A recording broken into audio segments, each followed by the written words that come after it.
Тэгээд энэ асуудал гэмт хэргийг улс төрийн аргаар шийддэггүй. Гэмт хэргийн шинжтэй асуудлыг шийддэг газар нь шүүх байгаа шүү дээ. Улс төрийн нам гэмт хэргийг улс төрийн санал хураалтаар шийддэггүй шүү дээ. Сая энэ Монгол Ардын намын баг хурал дээр хууль зүйн дотоод хэргийн сайд асна Цэндийн нямд оржгүй Хасбатар гэдэг хүний нас барсантай холбоотой хэргийн материал тэрийг нямд оржгоогоос өөрөөс нь асуу. Нямд оржгоо мөрдөн шалах ажиллагааны нууцтай танилцдаг өгөө задруулсан гэмт хэрэг үйлдсэн гэдгээ өөрөө нотолж байгаа юм уу? Өөрөөс нь асуу тэр. Хойд гэхдээ одоо энэ талаарх мэдээллийг багуулын нямд орж гэмт хэргийн хавцас тэрэгтэй танилцдаг этгээд мөн үү?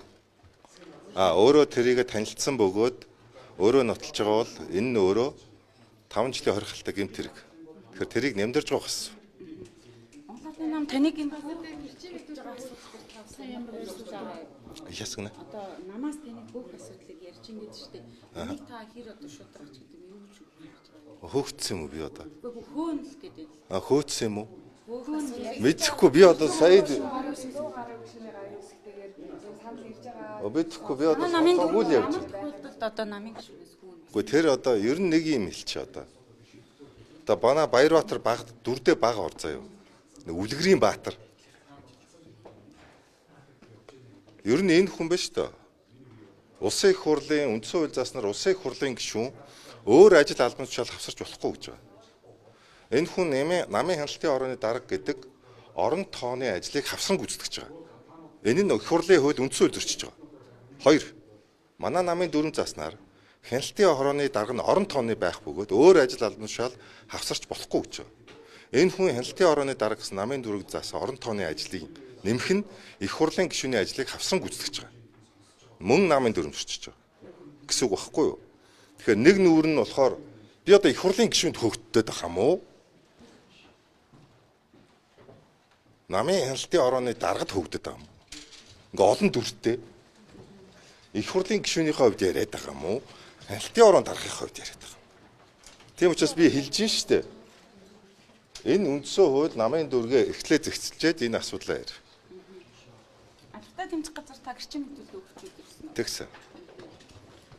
Яг ямар одоо асуудлаар гэрчим мэдүүлэг өгч байгаа юм бэ? Гэхдээ яг би ярьсан асуудлаараа одоо бүх гэрчим мэдээлэл өгчөөд өглөө очиж өөрөө өгчөөс сая одоо ирж байна. Тий. Өнгөрсөн хугацаанд одоо хэвлэл таны өгсөн яриатай холбоотой асуудлыг улс төржиж гин хүний нэрийг төрийг элтэд харлуулж гин энэ нь одоо их хурлын гишүүн бөгөөд Монгол Ардын намын одоо гишүүн байх ёсгүй ёс зүй асуудал мөн гэж яриад байгаа юм. Та энийг юу гэж боддог? Гэхдээ харин одоо энийг штэ би хэлээд би сая ах өдөр бас хэлсэн штэ. Гэмт хэргийн шинжтэй асуудлыг ярьдаг газар нь л ярина. Мөн үү? Нот хоримцтайгаар. Улс төрийн санал хураалтаар шийддэггүй шүү дээ гэмт хэргийн шинжтэй асуудлыг. Одоо энэ их хурлын тархимд ч гэсэн шийдэхгүй шүү дээ. Одоо энэ нь зөв энэ нь буруу гэмт хэргийн шинжтэй асуудал яриад шүү дээ. Таны баг хуралдаа оролцоогүй мөн саналаа өгөөгүй гэж. Гэхдээ та эд чинь намайг харсан байлгүй дээ одоо ингээд. Таныг дотогш орж суугаагүй гэдэг. Гэхдээ одоо тэр баг хурлын гишүүдээс асуул та одоо тэр инхээр суусан байна уу, суугаагүй байна уу, саналаа өгсөн байна уу, өгөөгүй байна уу? Одоо энийг ч одоо яах юм бэ? Ийм одоо ховч шиг. Баг хурлын гишүүний энэ шийдвэрийг та яаж хэлсэн бэ? Яасан гинэ? Баг хурлын саяны энэ санал давхар хоёр удаа санал ураагаад шийдвэрээ гаргалаа шүү дээ. Монгол Ардын намын даргаар амар баясгалан гэдэг бол их хурлын даргаыг сонглоо. Энэ шийдвэрийг та хэр зөв үзэж байгаа? Яг энд 3 асуудал яригдана. Нэгт манай намын дүрмийн 21-ийн 3 байна уу? Би тавьсан байсан. Зүйлийн нууцлаар би алдчихж одоо магадгүй шүү зүйлийн. Намын их хурлын чөлөө зөвхт намын даргын орон гарсан тохиолдолд гэсэн. Орон гарна гэдэг нь юу хэлж яах нөхөр одоо сул оронтой гарсан одоо аль биесны шийдвэр гарсан тохиолдолд гэсэн үг.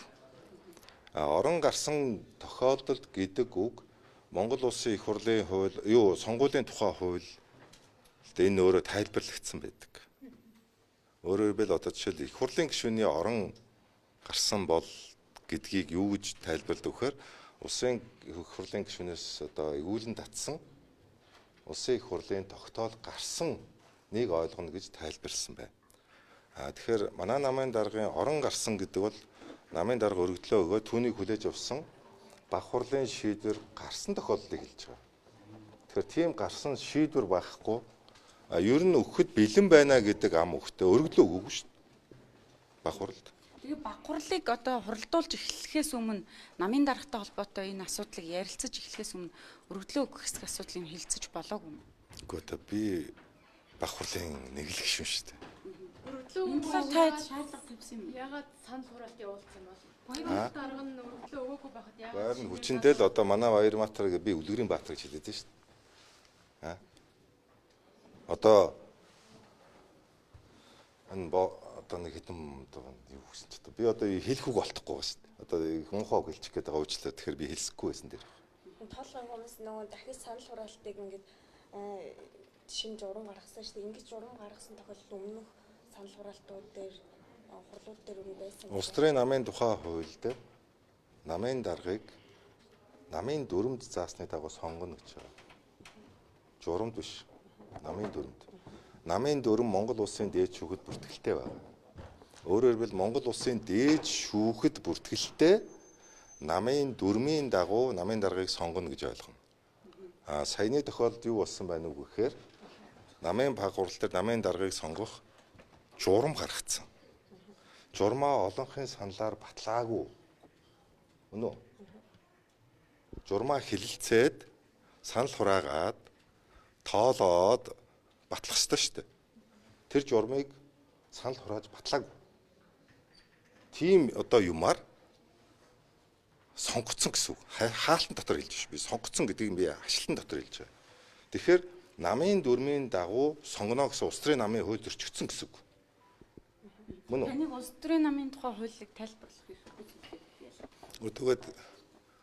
Тэгвэл өөрөө ч гэсэн хууль дүрмийг тайлбарлах хэрэггүй шүү дээ. Тэнд бүлтэрсэн шүү дээ. Тэ? Тэгээд чөх мөхтөр асуудал өнвөл би даанч шиг ирээд хийм бэ одоо. Үлгэрийн Баатар гэж би хэлээд байгаа чинь шүү дээ. Тэр одоо харин Үлгэрийн Баатар багц дээ. Баярмаатар дарга сая бас тэр журмыг дээд шүүхт болсон гэж. За тэгвэл бичлэгийг одоо гаргаж үзлээ.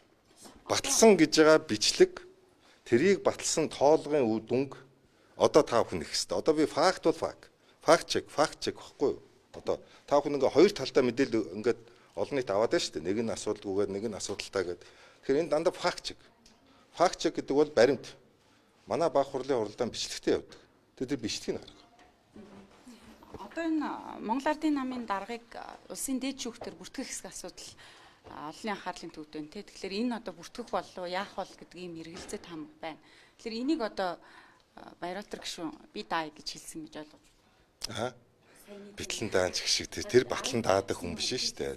Гэхдээ тэр Үлгэрийн Баатар одоо юм батлан даадаг. Өөрийгөө яа гэжээж одоо тэр тийм биз дээ.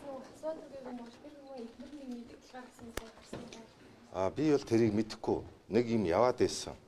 Тэгэхээр би бол тэр эхнэр нь одоо тийм хүн байдаг, ийм хүн байдаг. Одоо манай нэмдугаарч шиг шалгаж байгаа эргээ хавц тэргийг би танилцаад ингэсэн байлаа мэлээ гэж өөрөө яриад нь шүү дээ. Чинь мөрдөн шалгах ажиллагааны нууц задруулах гэмт хэрэгтэн гэдгээ өөрөө ичтээд байгаа бол тэр хүнээс нь асуу гэж би хэлээд байна. Ар гэрээс нь мэйлэр ирэх бүхэн албан тушаалтнуудад ирсэн. Тэрний дагуу. Тэгээ харин нэмдурч байгаас асуулт та тэр. Гадны нөлөөдөг баримт. Гэхдээ харин та гэмт хэргийн шинжтэй асуудал яриад байна шүү дээ. Тэгэхээр тэр хавтас тэрэг би хавтас тэргээс юм яриаггүй шүү дээ. Би шалгагдж байгаа хэргийн хавтас тэргээс юм яриаггүй шүү. Тийм багаз? Тэгээ хавтас тэрэг уншаад танилцаад тэр яриад байгаа хүмүүсээс нь асуул та. Энд чинь мөрдөн шалгах ажиллагааны би нууц байдаг зүйл шүү дээ. Тэр задруулах чинь өөрөө бас гэмт хэрэг байхгүй юу? Мөрдөн шалгах ажиллагааны нууц задруулах бол одоо гэмт хэрэг. Би энийг одоо бүр торох ялтай байсныг нь ганцхан хорих ялтай болгож чангалсан хууль зүйн сайд. Би өөрөө гэж. Мөн үү? Тэгэхээр би мөрдөн шалгах ажиллагааны нууцыг хэрхэвт задруулж болохгүй гэж ярьдаг хүн бөгөөд энийг үйлдэлээрээ хуулийнх нь ялыг нь цэрлэлийг нь чангалсан. Тэгэхээр би хуулийн хариуцлага нь бас аюул сайн мэдж байгаа юм багхгүй. За баярлалаа. За баярлалаа.